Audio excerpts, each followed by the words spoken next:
슈렉은 자신의 외모로 인해 사람들에게 배척당합니다. 자신을 이방인 취급하는 사람들을 피해 늪에서 숨어 지내죠. 사람들은 그를 보면 도망가고 없어져야 할 존재쯤으로 여깁니다. 그런 자신을 보며 슈렉은 자신이 누군지도 모르면서 자신을 판단하는 사람들을 싫어합니다. 그리고는 자기 자신도 누군가에게 자신이 어떤 존재인지를 설명해주기 싫어합니다. 이미 자신과 대화하기도 전에 사람들은 자신을 판단했기 때문이죠. The world that seems to have a problem with me. People take one look at me and go, "Ah, help, run!" They judge me before they even know me. 슈렉의 외모를 통해 슈렉의 성격이 포악한 존재고 자신들을 해칠 것이라고 사람들은 그들만의 잣대로 판단합니다. 하지만 슈렉은 솔직한 존재입니다. 누군가를 속이지도 않고 자기 자신을 속이지도 않으며 있는 그대로의 자기 자신을 사랑하며 살아가는 하나의 존재일 뿐입니다. 영화는 초반부에 슈렉을 괴물처럼 묘사하지만 사람들과 대화를 하고 집을 짓고 사는 모습은 영락없는 인간의 행동과 다를 바 없습니다. 영화는 슈렉의 존재가 괴물이라는 사실에 계속해서 혼동을 줍니다. 마치 당신들과는 조금 다른 인간일 뿐이라고 말하는 것처럼요. 슈렉은 있는 그대로의 나의 모습으로 인해 사람들에게 비난받습니다. 인간들이 만들어낸 미의 기준에 부합하지 않기 때문입니다. 하지만 슈렉은 영화가 끝날 때까지 있는 그대로의 자기 자신입니다.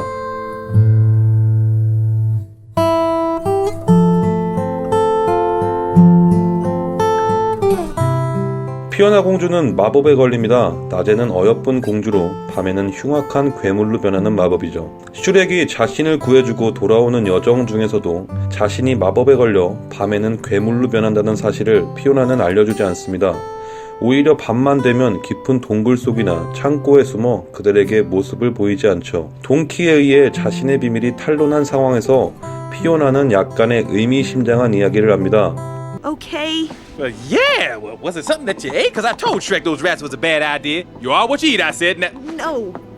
I've been this way as long as I can remember. 자막은 처음부터 이런 모습이었다 라고 나오지만 직역하자면 내가 기억하는 한 오래전부터 이런 상태였다 라는 말을 하는데요.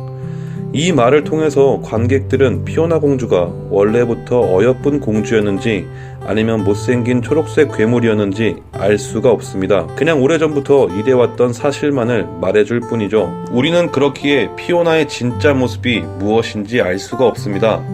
그저 아름답고 우아한 공주의 모습을 한 상태를 좋아할 뿐이며 흉측한 외모의 피오나가 싫을 뿐이죠. 피오나는 자신의 진짜 모습을 모르는 외모지상주의에 빠진 인물입니다. 동키와 피오나의 이야기를 엿듣게 된 슈렉이 오해하여 자신에게 상처를 준 말을 통해 피오나의 외모지상주의는 더욱더 굳건해지죠. 하지만 극이 진행되고 슈렉의 진짜 마음이 무엇인지를 알게 된 피오나는 결국 자신의 외모는 의미 없는 껍데기일 뿐이라는 것을 깨닫게 됩니다. 그리고 자신의 진짜 사랑에게 키스를 받는 순간 아름답고 우아한 공주로 변할 줄 알았던 모두의 예상을 깨고 뚱뚱하고 초록색 피부의 피오나 공주가 남게 됩니다. 이 장면은 외모만 중요시해오던 피오나의 진짜 모습을 알게 되는 순간이었으며 이제 더 이상 외모는 신경 쓰지 않으며 외모지상주의에서 해방된 진정한 자기 자신이기도 합니다. 그 모습은 슈렉의 모습과 일치하는 모습이기도 하며 있는 그대로의 나로서 살아온 슈렉의 가치관을 밝게 빛내주는 장면입니다. 그리고 이 순간을 축복하는 사람들의 박수갈채는 영화가 이야기하고자 하는 바가 무엇인지를 알려주는 장치입니다.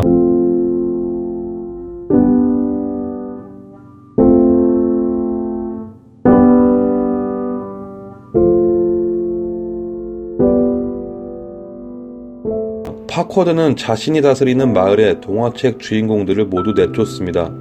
인간이 아닌 다른 존재라는 이유로 말이죠.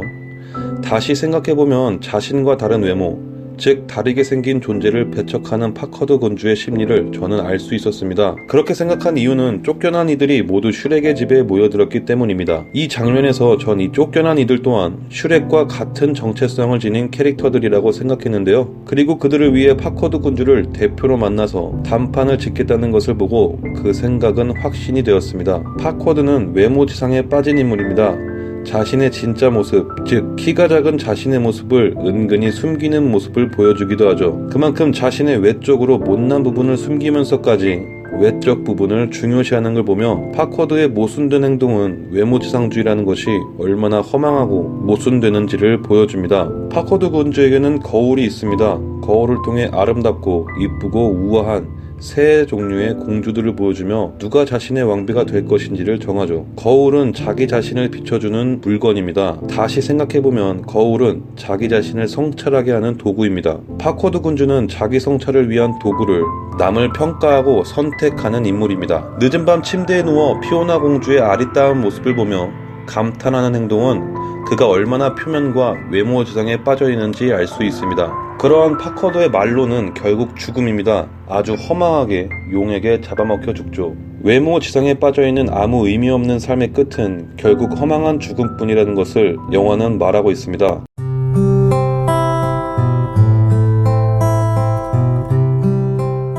이상 외모지상주의라는 주제를 영화 속 주요한 세 인물들에 초점을 두고 이야기해보았습니다. 저는 이 영화가 단순한 애니메이션을 넘어 나름의 주제의식을 갖고 있다고 생각했는데요. 설정상 이해하기 힘든 부분도 있을 수 있겠지만 외모지상주의라는 대주제를 설명하는 데는 큰 무리가 없을 것 같습니다. 외모지상주의를 비판하는 영화 슈렉, 여러분들의 생각은 어떠신가요? 더 나은 영상으로 돌아오길 약속드리면서 영상 마치겠습니다.